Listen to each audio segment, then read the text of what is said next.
Have you ever wondered what the fishfolk Starfighter would look like? What's up, MetaNerdz? This video is going to be really short, but I just wanted to cover a couple of Mon Calamari fighters that I think most people have never heard of. We all know that their capital ships are some of, if not the best capital ships in the entire galaxy, with their shield generators in particular being highly sought after. They were known to be some of the greatest shipwrights of all time, but we never saw their fighters. Actually, we did, but they're just really obscure. So let me start with the Canon one first. This is simply referred to as the Mon Calamari fighter, and its first and only appearance is in the comic Allegiance 4.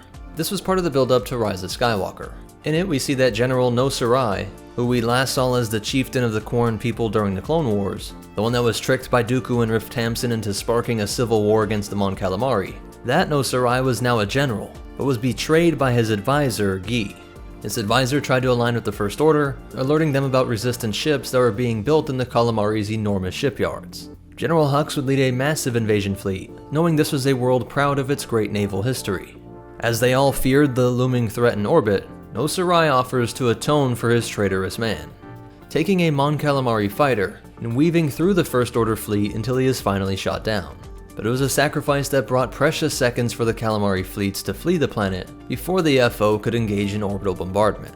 Now if we take a closer look at the fighter, we can see that it has at least 2 laser cannons, one on each side, and it looks like only room for a single pilot. We might be able to infer that as he was able to lead the TIE FOs on such a long chase, and is only ultimately destroyed by a turbolaser from a capital ship, I think it's safe to say that this fighter would have had an abnormally powerful shield generator. Remember, great shields are what the Mon Calamari were known for.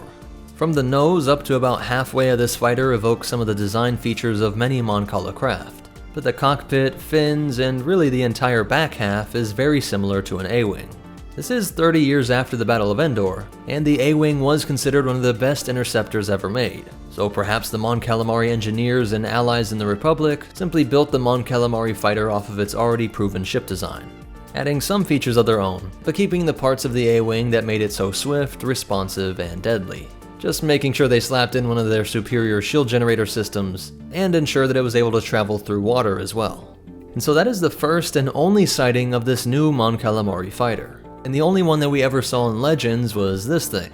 But funny enough, even in Legends, we never see this ship used on deck. But we did see this and its larger variant used during the first Battle of Kamino. Known as the Anfib, it would be used by Commander Mirai, a Calamari who defected to the CIS, using these fighters in his assault on the main reactor of Tipoca City. I think the Calamari hand in creating these is more obvious than that Canon fighter, and seems like a design that was purpose-made for use in a watery world. It too had a pair of laser cannons and a single pilot. But we get some cool frames inside of the ship, where we see it has an amazing cockpit layout with holographic displays and an augmented reality visor that the pilot would wear. And we even get a great line from the Mon Calamari critiquing the Jedi for defending a water world with ships that can't submerge. Luckily for the clones, the city had a pretty strong shield itself.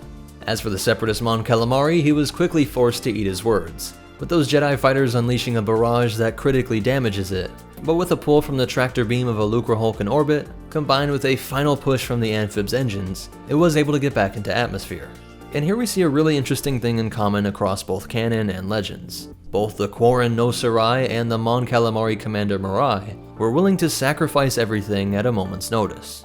He would set his Anfib to self-destruct right in the middle of the hyperdrive rings, preventing the Jedi fighters from being able to pursue his separatist Mon Calamari allies. So we get 2 different Mon Calamari fighter designs, but interestingly their stories have 2 very similar ends, and both were only depicted in a single comic and in no other Star Wars material. So I hope you were happily surprised to see a Mon Cal fighter existed, and I hope you enjoyed the parallels in their stories as much as I did. But definitely let me know which design you like more. I gotta say, I don't just like the Legends one more, I do think it's an objectively cool design, whereas I was kinda disappointed to see how the Canon one just looks like a modded A-Wing, even if it does make some sense with the lore. And to make it even more interesting, I wanted to show you these fan designs for Mon Calamari ships. But these are from Adam Kopp, and then there was this one by Josh Rubesh. I think they're all really cool, and I love that the artist made sure that they all look like they can travel both in and out of water, while also being very unique, and I don't know how, but they just capture a sense of Mon Cala. So out of all of them, comment your favorite. If you liked the video, be sure to hit the like button, subscribe if you want to see more, and check out the description. We have links to support this channel for free, pick up cool Star Wars books, and free audiobooks from Audible, as well as our Patreon and PayPal. For just $1, your name could be here, and a special shout out to our $25 patrons, Chris Garcia, Andrew Ban, Seraph Diaz, Cass Costello, and Carlos Velez. But most important of all, remember, every day you should thank the Force that Palpatine let his annoyance at Alderaan politicians get the best of him. There's plenty of worlds like Alderaan, but only one Mon Cala, and the Force will be with you, always.